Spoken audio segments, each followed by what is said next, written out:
Well, let's discuss that first of all. RED, a fantastic idea, a great concept, very difficult to implement, and it's been implemented, but lessons have been learned. Right. What has been learned? So what we're learning right now are lessons at a whole host of levels. First of all, at the international level, we've learned a lot of lessons about, through the negotiation process, about what it takes to achieve consensus on international policy. And a lot of what has helped things move forward is demonstration of success on the ground. So there's a real need for policymakers to understand that what we're talking about, what we're trying to develop here, can be successful. And then it's worth spending the time to actually design an international program. What we're learning on the ground is that there are ways to achieve success in national policy processes. There are also a lot of challenges. Dialogues have to happen. So while there's a drive by funders to see success, let's get going, let's get some actions going, we're talking about deforestation in countries where there's an entrenched interest, both economic and political, in the status quo and in business as usual deforestation. So within society, discussions have to happen, issues have to be worked through, and until that discussion begins, we can't get to the point where policymakers are ready to commit to different types of actions and to actually trying things out on the ground. What we're learning from activities on the ground is that because funding is slow getting from the national down to the subnational level, there's a lack of willingness of projects to commit long-term to RED. So they're taking sort of a no-regrets approach to it, using sort of integrated conservation and development types of project approaches to improving forest management and improving livelihoods of people in the forest margins. They're not willing now yet to commit to informing people about, local or indigenous peoples about markets and what markets could offer, what are the pitfalls of markets. Projects are a bit reticent to go too far down the line to building up knowledge and awareness, because they're concerned about creating expectations that in the long term can't be met. We're learning a lot of lessons about measurement, reporting, and verification. So how can local communities participate in measurement? How does that improve their understanding? How does that improve transparency? How does that improve their ownership of the RED projects they're implementing? We're learning a lot of technical lessons. How easily can we detect forest degradation, for example, and which is a major challenge. It's difficult to determine forest degradation from a satellite. We can determine deforestation fairly easily. We're learning a lot we're seeing a lot of science done around quantifying the benefits of forests, quantifying the biodiversity benefits, quantifying the carbon stocks, new knowledge about mangroves, new knowledge coming out around peatlands and just how important a carbon store they are, whereas 5 or 10 years ago, nobody was even considering these for carbon storage.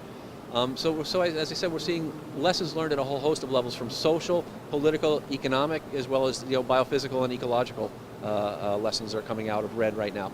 And so from that perspective, I think RED is already a bit transformational. We have an attention on forest and forest issues that we haven't seen in perhaps 20 years.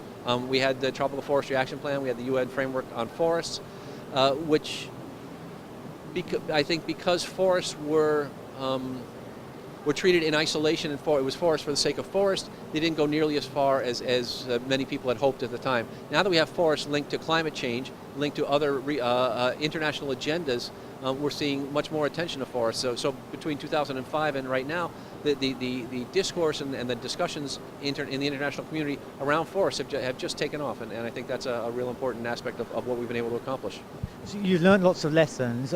Presumably now you have to reassess the implementation of RED and reapply some of the policies, reapply things in a different way. Is that the case? Well, this policy process is a very dynamic and very active process. So things, we don't have things set in stone right now that we need to change. What we need to change are sort of the business as usual policies. And what's been accumulating over time is a body of evidence to convince the policymakers that making this change and making these policy changes are useful, are practical. It can be done. It can be done successfully. That it does give positive outcomes. It gives outcomes that are positive for society, but it does require interests being balanced. And presumably some of these lessons you're learning in relation to RED apply right across the climate change dialogue. Are these lessons? Have you learnt lessons that can be applied to other areas of dialogue going on here in Rio+20, for instance? We have learned a lot of lessons that can be applied across the dialogue, but I think we've also learned lessons that can be applied as we come so the lessons, for example, for Rio+20 are fairly clear. As I said, when we treated forests as isolated, forest for the sake of forest, we didn't get a lot of traction. When we treated forest as important for climate change, it initially met a lot of resistance. Over time, that resistance was broken down.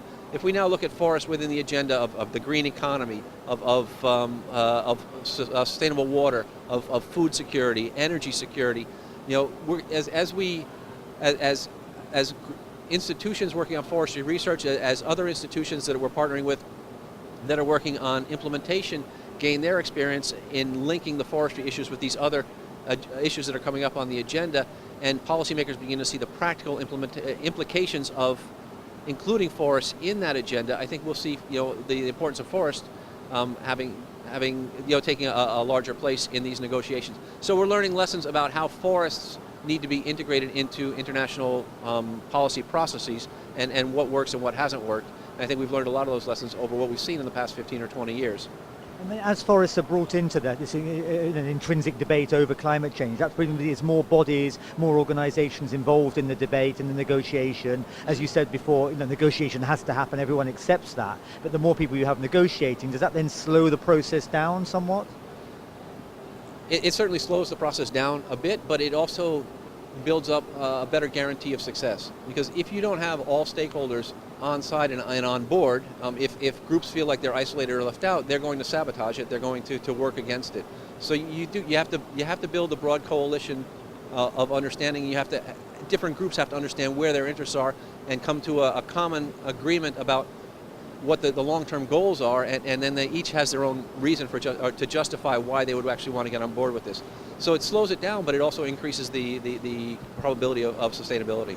And so what next? Presumably it's an ongoing process. There'll be another one of these books published in, 3, 4, 5 years' time as you learn more lessons? We'll probably publish again in 2 or 3 years. We certainly won't do it next year. It's a huge effort.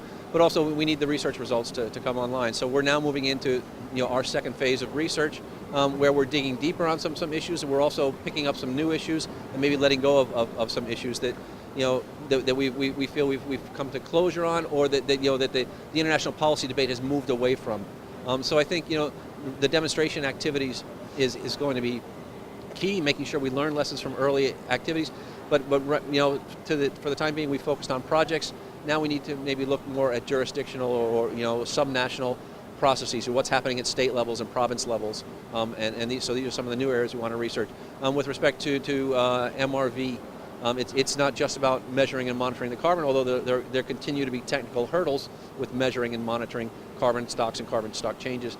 But we, if we're going to talk credibly about safeguards, what are useful indicators and how do we monitor them for indigenous rights, for local people, access to forests, for biodiversity? All of these things are going to require development. So we're seeing slow evolution, and the research is responding to the evolution that's happening in the policy process, and as things move from policy to implementation on the ground, we're seeing an evolution as well. And finally, what would you like to see come out at the end of end of this week here in Rio de Janeiro? From a forest perspective, I think what we'd like to see is recognition of where forests fit into a lot of the research agendas, or a lot of the policy agendas that are being discussed here. So, for example, forest and food security is very clear, and there wasn't a strong link in the texts that were out as recently as a couple of weeks ago as to where do forests fit into food security issues, where do forests fit into energy security issues. In Africa, 90% of the energy comes from forests. People burn firewood, they burn charcoal. So there's a need to make sure that these things get linked, so that we don't get different policy processes working at cross purposes. So I think we'd certainly, from the forestry perspective, like to see clear articulation of where forests fit into a number of these agendas.